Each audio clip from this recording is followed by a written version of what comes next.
نماز کے فضائل و مسائل کے سلسلے میں فرائض نماز کی ترتیب میں جو 6 فرض بتائے گئے تھے، جس میں تکبیر تحریمہ کے متعلق،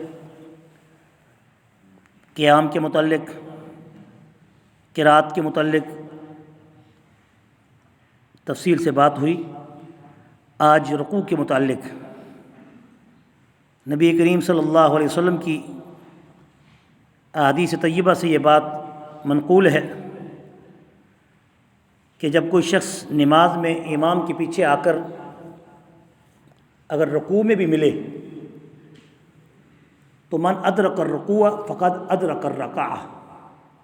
او کما قال علیہ الصلاۃ والسلام، کہ جو شخص رکوع کی حالت میں بھی امام کے ساتھ اپنی پیٹھ برابر کر لے، اور امام کی پیٹھ اور اس کی پیٹھ بس ایک ہی لمحے کے لیے برابر ہو جائے، چاہے وہ 3 دفعہ سبحان ربی العظیم کہہ سکے یا نہ کہہ سکے، امام کے پیچھے متابعت میں اس کے رکوع میں ملنے سے اس کو رکعت حاصل ہو جاتی ہے۔ اب جن کے نزدیک نہیں ہے، ہمارا ان سے کوئی اختلاف نہیں ہے، یہ فروعات ہیں، کنفلکٹڈ مسائل جس کو اللہ کے پاک پیغمبر نے اپنے زمانے میں اپنے دور میں اس پر سختی نہیں کی، تو ہمیں بھی کسی عالم کو سختی کرنے کی ضرورت نہیں ہے۔ لیکن عقلی طور پر بھی یہ بات سمجھ میں آتی ہے کہ اگر کوئی شخص یہ کہے کہ رکوع میں ملنے سے رکعت کیسے ملتی ہے جبکہ اس نے قیام فرض چھوڑ دیا، ہم کہتے ہیں قیام پہلے شرط ہے،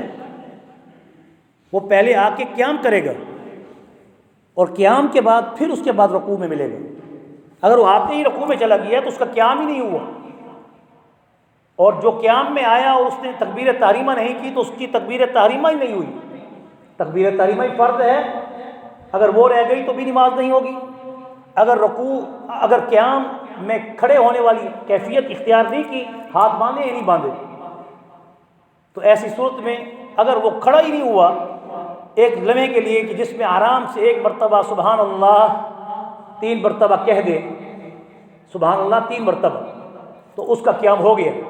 چاہے جائے کہ وہ سبحان اللہ پڑھے یا نہ پڑھے۔ اب اس کے بعد وہ رکوع میں جائے گا، اگر رکوع میں امام کی کمر سے اس کی کمر مل گئی تو اس کا رکوع ہو گیا، اور حضور کی یہ صحیح حدیث ہے، من ادرک الرکوع فقد ادرک الرکعہ فی الجماعۃ او کما قال علیہ الصلاۃ والسلام، کہ نماز کی حالت میں امام کے ساتھ پیچھے اگر کوئی رکوع میں مل جائے اور اس کی کمر برابر ہو جائے، رکوع اس کو حاصل ہو گیا۔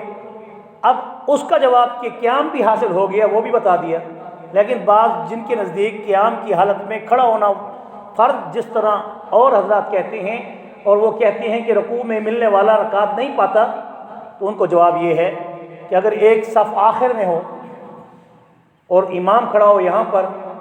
اور وہ بلند آواز سے تلاوت بھی کر رہا ہو اور آواز لاؤڈ اسپیکر کی اس تک پہنچتی ہے، اور اگر وہ آواز لاؤڈ اسپیکر کی بند ہو جائے یا امام کی آواز ہلکی ہے، وہ 2 صفوں سے پیچھے جاتی نہیں ہے،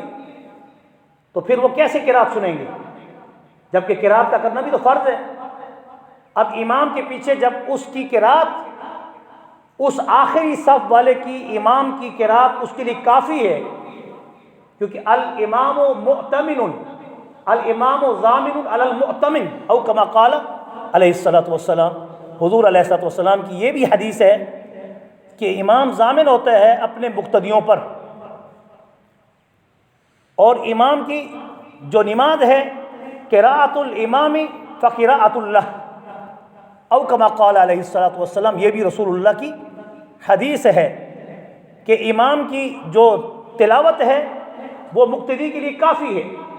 کیونکہ امام ضامن ہے اس کے لیے مقتدیوں کے لیے۔ ضامن سے مراد امام ضامن غیب کی بات نہیں کر رہا، میں امام حاضر کی بات کر رہا ہوں۔ ضامن سے مراد ضمانت ہے، اللہ تعالیٰ نے اس کی ذمہ داری مقتدیوں کی اس پر رکھ دی ہے، اور اس صورت میں وہ امام مقتدی کی غلطی کو اٹھا لیتے ہیں۔ اگر نماز میں مقتدی سبحان ربی العظیم نہیں پڑھ رہا، سبحان ربی الاعلیٰ نہیں پڑھ رہا، یا پھر اس نے جنت دعائے قنوت میں اللہ اکبر کہتے ہوئے دعائے قنوت نہیں پڑھی، فطر بھی ہوتے ہیں نا، تو وہ امام کی نماز اس کے لیے کافی ہو گئی، اس کی نماز ہو گئی، بشرطے کہ کوئی فرض اس سے نہ چھوٹے۔ اب آج کی جو حدیث ہے وہ حدیث یہ ہے کہ جس میں آپ صلی اللہ علیہ وسلم کی یہ روایت کہ رکوع کے بعد پھر چوتھا رکوع کے بعد 5واں فرض ہے دونوں سجدے۔ اب اگر ایک شخص نے قیام کیا، نماز پڑھتے ہوئے اس نے رکوع کیا،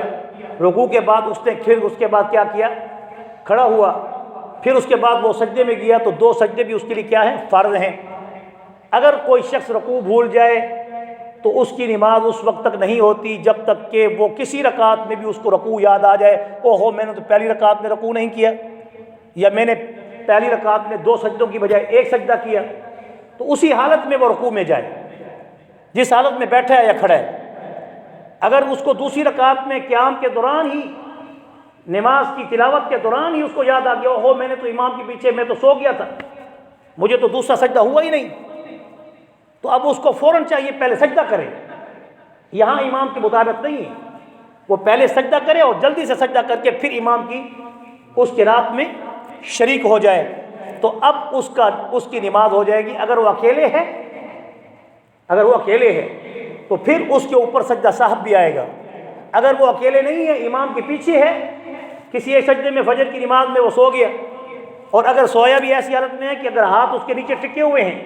اور سرین اس کے نیچے لگ گئی ہے، تو ایسی صورت میں وہ نیند اس کے لیے نماز کو توڑ دے گی۔ اگر اس کی سرین اٹھی ہوئی ہے، دوبر اٹھی ہوئی ہے، اور ہاتھ اس کی کونیاں جو ہے اس کی پیٹ سے یا اس کی رانوں سے لگے ہوئے نہیں ہیں، اور سنت کے مطابق وہ سجدہ کر رہا ہے، اور ایسی حالت میں اس کو نیند آ گئی یا خراٹے بھی آ گئے، تو اس کی نماز بھی نہیں ٹوٹے گی، اس کا وضو بھی نہیں ٹوٹے گا۔ کیوں؟ اس لیے کہ اس میں اس کو ابھی اپنی جسم پر پوری دسترس حاصل ہے، کہ جس میں وہ اپنے اعضاء کو ڈھیلا اس نے نہیں کیا۔ جب تک اعضاء ڈھیلے نہیں ہوتے اس وقت تک ریح کے نکلنے کا احتمال نہیں۔ ریح تب نکلتی ہے جب انسان کے اعضاء مفاصل ڈھیلے ہو جاتے ہیں، پھر ریح نکلتی ہے۔ اس لیے کہا کہ ریح ناقض للوضو ہے، نوم ناقض للوضو نہیں ہے۔ مطلقاً کسی کو آنکھ لگ جائے بیٹھے بیٹھے، اگر وہ سرین اس نے زمین پہ رکھی ہوئی ہے اور اس کو پورا یقین ہے کہ اس سے ریح خارج نہیں ہو سکتی، تو ایسی حالت میں وہ نیند کر رہا ہے، گرا نہیں ہے، تو اس کا وضو نہیں ٹوٹے گا۔ اس لیے کہ نیند جو ہے وہ وضو کو توڑنے والی نہیں ہے۔ وضو کو توڑنے کے لیے اصل میں ریح ہے جو انسان کی جسم سے نکلتی ہے، وہ ریح جو مفاصل کے ڈھیلے ہونے کی وجہ سے جب نکلتی ہے تو اس سے وضو ٹوٹ جاتا ہے۔ اور اکثر بیشتر یہ دیکھا جاتا ہے، یہ مسئلے بہت اہم ہیں، کہ اکثر یہ کہتے ہیں کہ ہمیں ریح کے نکلنے کا احساس نہیں ہوا، کیا وضو ٹوٹے گا؟ یہ بھی مسئلہ ہے۔ جب تک کہ ریح کے نکلنے کا احساس نہ ہو، اور اس ریح کے احساس میں جیسے بو آتی ہے، اگر وہ بھی بالکل نہیں اور اس پہ شک بھی نہیں کہ میری ریح نکلی ہے، تو خالی اعضاء کے ٹکرنے سے جو محسوس ٹھنڈک ہو یا ریح کے نکلنے کا احساس ہو تو اس سے بھی وضو نہیں ٹوٹے گا۔ پریشان ہونے کی ضرورت نہیں ہے جب تک کہ کلیئر واضح طور پر ریح نہ نکلے۔ اس لیے یہ سارے مسائل بھی سیکھنے چاہیے۔ رکوع بھی فرض ہے، دو سجدے بھی فرض ہیں۔ اگر درمیان نماز میں کہیں رکوع رہ گیا ہے یا درمیان نماز میں کوئی دو سجدوں میں سے ایک سجدہ یا دو سجدے رہ گئے ہیں، تو جس حال میں بھی ہیں اسی حال میں پہلے رکوع کریں یا اسی حالت میں پھر سجدہ کریں، پھر اس کے بعد نماز کو پورا کرنے کے بعد سجدہ صاف کریں۔ اسی پر ہم اکتفا کرتے ہیں، اور پھر آگے قاعدہ آخیرہ دوسرے قاعدے کے جو فرض ہونے کی جو